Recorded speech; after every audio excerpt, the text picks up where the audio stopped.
انگریزی نہ آنے کی وجہ سے آپ کئی ساری اپرچونٹیز آپ ویسٹ کر چکے ہیں. بہت سارے مواقع آتے ہیں, آپ کو کام مل سکتے ہیں, آپ کو جاب مل سکتی ہے, اور آپ کے پاس بزنس اپرچونٹیز ہوتی ہیں, ڈیل کرنے کا موقع ملتا ہے, لیکن آپ صرف انگریزی نہ آنے کی وجہ سے آپ مار کھا جاتے ہیں.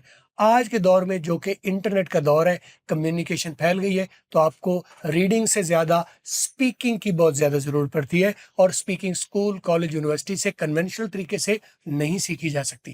تو آپ کو کیا کرنا ہے, آپ کو انڈائریکٹ میتھڈ چھوڑ کے, یہ جو کنونشنل اسکول والا طریقہ ہے, یہ انڈائریکٹ طریقہ ہے, اس کو چھوڑ دینا ہے اور آپ ڈائریکٹ میتھڈ کی طرف آ جانا ہے, تاکہ آپ گورے کی طرح بالکل فرفر انگریزی بول سکیں اور پوری دنیا کے ساتھ گلوبلی کنیکٹ ہو کے آپ بات کر سکیں. اب ایسا کیسے کرنا ہے, یہ سب آپ کو میں گائیڈ کرتا ہوں. پہلے مجھے آپ فالو اور سبسکرائب کر لیں تاکہ آپ کو ویڈیو میری لگاتار ملتی رہے. میری ٹپس کو فالو کریں, آپ کمال تک پہنچ جائیں گے. دو طریقے دنیا بھر میں, ایک ڈائریکٹ میتھڈ ہے اور ایک انڈائریکٹ میتھڈ ہے. ڈائریکٹ میتھڈ وہ ہوتا ہے جس سے نیچرل کوئی بھی زبان اڈاپٹ ہو جاتی ہے. جیسے ہمارے یہاں اردو, پنجابی ہمارے ڈائریکٹ میتھڈ کے ذریعے اڈاپٹ ہوئی, اور پورے پنجاب میں, پورے سندھ میں, پورے بلوچستان میں کوئی بھی پنجابی, سندھی, بلوچی آپ کو ایسا نہیں ملے گا جس کو پنجاب میں پنجابی نہ آتی ہو, سندھ میں سندھی نہ آتی ہو, یا بلوچستان میں بلوچی نہ آتی. رائٹ. تو اسی طرح آپ کوئی بھی دنیا کی زبان ڈائریکٹ میتھڈ سے سیکھو گے تو آپ کو کچھ بھی نہیں کرنا پڑے گا, آپ اس کے اوپر کمال حاصل کر لو گے, بالکل کانفیڈنٹلی, بالکل صحیح طرح سے بول پائے گے. لیکن پاکستان میں رائج کون سا نظام ہے؟ پاکستان میں نظام رائج ہے انڈائریکٹ میتھڈ والا. انڈائریکٹ میتھڈ کا مطلب ہے گرامر سیکھو, اسپیلنگ سیکھو, ٹینس سیکھو, یہ کرو وہ کرو, اور یہ سب کچھ کر لینے کے بعد شاید لگتا ہے کہ انگریزی زبان بھی آ جائے گی. حالانکہ سبجیکٹ اور زبان کے دونوں الگ الگ قوانین ہیں. آپ سبجیکٹ سیکھیں گے تو آپ کو سبجیکٹ ہی آئے گا, آپ کو لکھنا آتا ہے, آپ کو پڑھنا آتا ہے, لیکن بولنا نہیں آتا, کیونکہ آپ نے سبجیکٹ سیکھا, سبجیکٹ سے لکھنا سیکھا, اور آپ نے پڑھنا سیکھا, بولنا آپ نے سیکھا ہی نہیں. تو آپ بولنے کے لیے آپ کو کیا کرنا ہے, سننا ہے. سنو گے, سننا ان پٹ ہے آپ کے بولنے کی, آپ سنو تو آپ بول پاؤ گے. اب سننا کس کو ہے؟ آپ اگر لوکل کو سنو گے تو آپ کا سٹائل لوکل بنے گا, اور آپ لوکل ہی رہ جاؤ گے, آپ گلوبل نہیں جا پاؤ گے.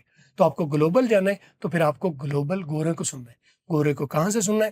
گورے کی مووی, ڈاکیومنٹری, ڈرامہ, اس طرح کی میوزک, اس طرح کی چیزوں کو سننا ہے. لیکن وہ تو آپ کو سمجھ نہیں آتی, وہ سمجھ نہیں آتی, تو یہیں پر میرا کردار آتا ہے. میں آپ کو ایک ایک لفظ, ایک ایک حرف پر روک روک کے گائیڈ کرتا ہوں. گورے کہاں سائلنٹ کرتے ہیں, کہاں بلاسٹ کرتے ہیں, کہاں اسکپ کرتے ہیں, کہاں ملٹیپل ورڈز کو ملا کے بولتے ہیں. ان چیزوں کی آپ کو سمجھ آ جائے گی تو آپ بالکل, آپ کو اپنی پنجابی کی طرح لگنے لگ جائے گی. ایسا کیوں؟ میرے لیے ایسا ہو چکا ہے, اور میرے پہلے جو اسٹوڈنٹ سیکھ رہے ہیں, سیکھ چکے ہیں, ان کے لیے ایسا ہو چکا ہے. میں ان کے ٹیسٹ لے رہا ہوتا ہوں, اور میرے ساتھ ابھی وہ فکرہ مکمل نہیں ہو پاتا گورے کا, اور مجھے بتاتے ہیں کیا کہا ہے اس نے. یعنی ان کے لیے وہ اپنی زبان کی طرح ہو چکی. پہلے لسننگ اچھی ہوگی تو پھر آپ کی اسپیکنگ اچھی ہوگی. جب تک آپ ایک اچھے لسنر نہیں بنتے تب تک آپ اچھے اسپیکر ہونا بھول جائیں.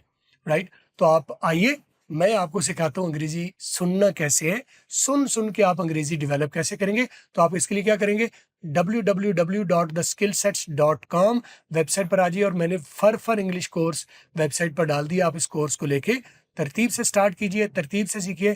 انشاءاللہ انگریزی میں کہیں بھی کوئی جو کمی ہے وہ انشاءاللہ دور ہو جائے گی, اور آپ کمال تک پہنچ جائیں گے.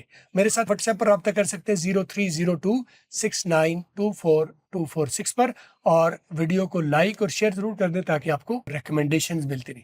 دوبارہ ملاقات ہوگی, اپنا خیال رکھیے گا.